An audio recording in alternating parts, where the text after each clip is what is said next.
I'm Lisa Z, and if you're seeing this, your awareness brought you here for a reason.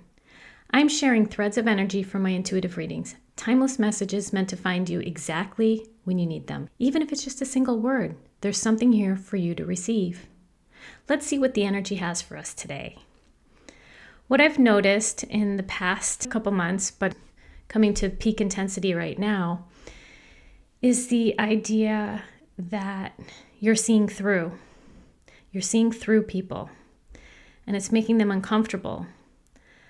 But this comes from a place of a new evolution that you've had, and it just hasn't been integrated properly yet, or not properly, it just hasn't had the time to embody. So you have heightened awareness, and as you're engaging in the world, you're seeing through. You're seeing through at where people are getting held up, where they're hitting repetitive patterns. You're seeing where the block may be in your partnership or with those you love. The problem is when you point out what you believe to be deficits, what happens? When you place judgment on someone, they react. But there's also this point where you're like, I need to be true to myself and to point out things that are really coming in between my relationship to this person or to my neighbor or to my partner, whatever it may be. So you say what you need to say, and then all of a sudden that person feels like you may be seeing something they're not ready to face yet, and they don't even know that's there. So you bring it to the surface and you think, well, okay, yep, I've pointed something out, everything's going to be better. And then the situation happens again, whatever the said situation happens again. And you're like, don't you see you have a wound? I put a Band-Aid on it for you. And the person's like, what wound? What Band-Aid? Don't you see that your wound is bleeding? Don't you want to change the bandage?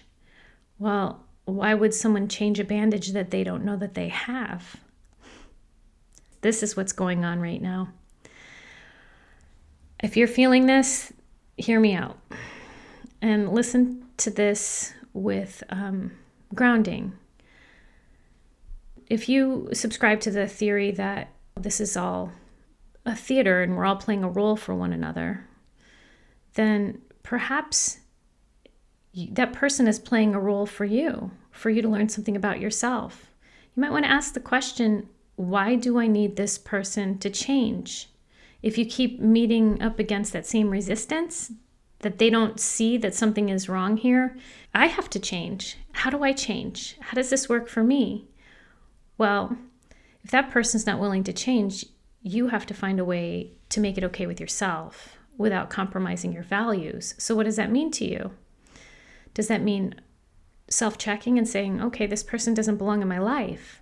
Or does it mean maybe I can just have more compassion for this person and where they're at and the fact that they're not willing to look at this yet, if ever?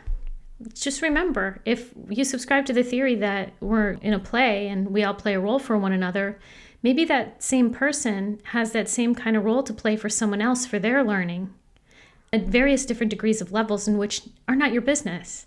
Your only business is how you react to them and how you respond to how they react to you. So how are you going to show up to these situations in your life that are coming up where you see the wounds? Because now, because you see so deeply and through, it makes you feel vulnerable.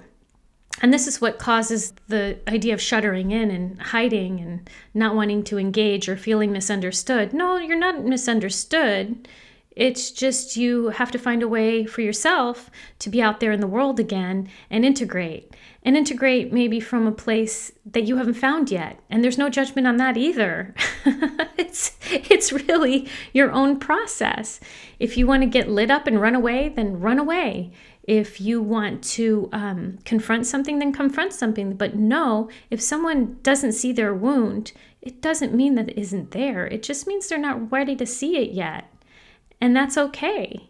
And they may not, because everyone has various degrees of permission for them to move at certain rates. And maybe their permission is not to move alongside with you. And sometimes that's sad for folks who want to keep moving ahead. And there's that feeling of like, oh no, I don't want to leave you behind.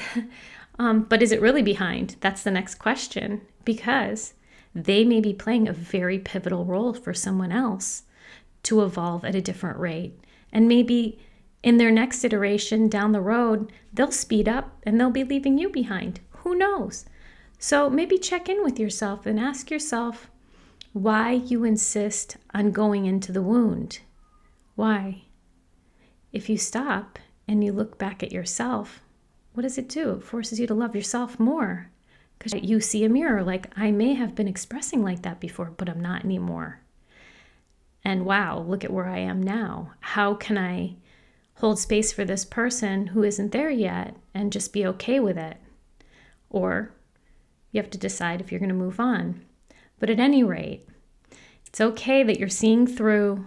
Just find a way. Find a way for you to be at peace with yourself through the whole process of maybe being in strife with neighbors or not seeing eye to eye with your loved ones. This all changes. We keep moving, and if I'm speaking to the people who I've been reading lately, the same energy, the thread, you'll keep moving because these folks haven't stopped. And you'll find a way to make peace with yourself and peace with every said situation. Hey, I'm new here. If you'd like to give me a little encouragement to stay, please like, share, or subscribe. I'd really appreciate it. Again, I was called to come and do these little talks, and I will do them for as long as I'm called to, or not. Take care now.